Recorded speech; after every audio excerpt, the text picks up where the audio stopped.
لا وطن محدود ولا أجر ممدود وترى الخلائق والقدرة ومن شرف إلى رحمة وقدام السكون بين الأرض ثم الصلاة والسلام على رسول الثقلين جد الحسنين أبي القاسم محمد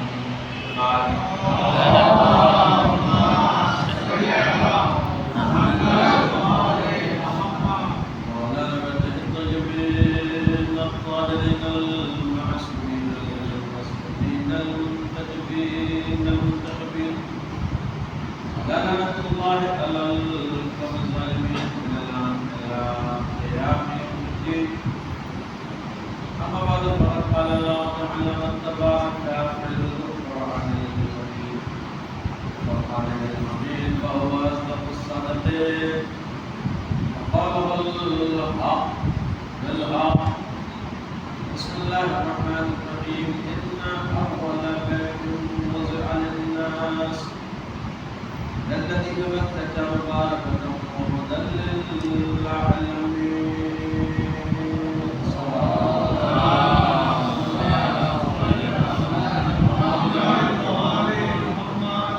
مدرسة وجملة الكريم والدران السلطان والحسين وما تدرنا قادر الخاص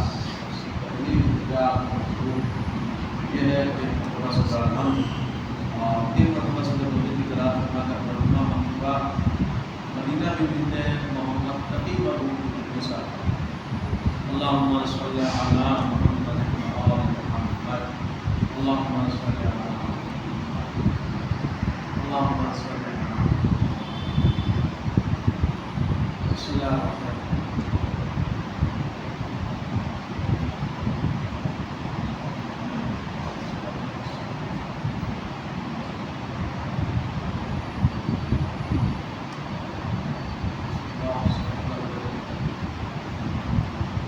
الرحمن الرحیم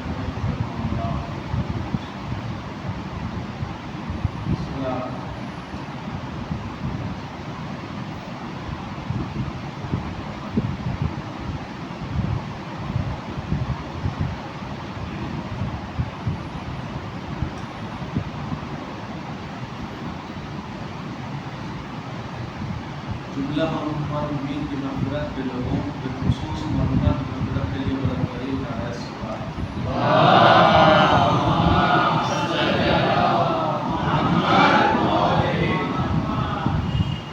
مدرسہ میں وہ جملہ حاضرین برادران سرکار احباب اللہ حسین اور مدرسہ میں قادر آج کے اپنے اس اتفاق میں نے فرضیت کی آیت کو کلام بنایا اور سرنامہ کلام بنانے کی ایک علت تمام علتوں میں سے یہ ہے کہ سب ہمارے اور دنیا سے الگ الگ مرتبہ فکر کے مسلمان سمٹ کے حج بیت اللہ کی زیارت کے لیے اس عظیم عبادت کے لیے خانہ کعبہ کی زیارت کے لیے خانہ کعبہ کا طواف کرنے کے لیے حج بیت اللہ ادا کرنے کے لیے پوری دنیا سے مسلمان سمٹ کے حجاز کی طرف سرزمین سعودیہ کی طرف کوچ کرتے ہیں۔ قرآن مجید سے جب آپ اس حوالے سے گفتگو کرتے ہیں اور قرآن مجید سے جب اس حوالے سے آپ تبصرہ فرماتے ہیں تو قرآن مجید میں دو آیتیں ہیں جو اس حوالے سے گفتگو کرتی ہیں۔ یہ سب سے پہلے کعبے کے حوالے سے قرآن کہتا ہے ان اول بیت وضع للناس، یہ وہ پہلا گھر ہے جو لوگوں کے لیے بنایا گیا، وضع للناس جسے وضع کیا گیا لوگوں کے لیے، للذی ببکۃ مبارکۃ وہدی للعالمین، اور یہ مبارک بھی ہے اور یہ عالمین کے لیے ہدایت بھی ہے۔ تب اس کے لیے لفظ مکہ پر آپ سے تبصرہ کروں، مقبرہ وطن للعالمین پہ ایک عنوان آپ کی محترم سماعتوں کے حوالے مقدمہ کلام پیش کروں۔ حاجی حج کے لیے جاگ رہے ہیں، آپ کی زندگی میں نہ جانے کتنے ایسے حاجی ہوں گے جو حج کر کے لوٹ کے آ چکے ہوں گے، جن سے آپ کی ملاقات ہوئی ہوگی۔ آپ مجھے انصاف سے بتائیے، حج نہ صحیح کم سے کم عمرہ کیے ہوئے انسان آپ کی نظروں کے سامنے آپ کی بستیوں میں ہوں گے، ان سے آپ جائیے گفتگو کر کے کہ قرآن ہم سے یہ کہہ رہا ہے کہ وطن للعالمین، ہم یہ پہلا گھر ایسا لوگوں کے لیے بنا رہے ہیں جو عالمین کے لیے ہدایت قرار پائے گا۔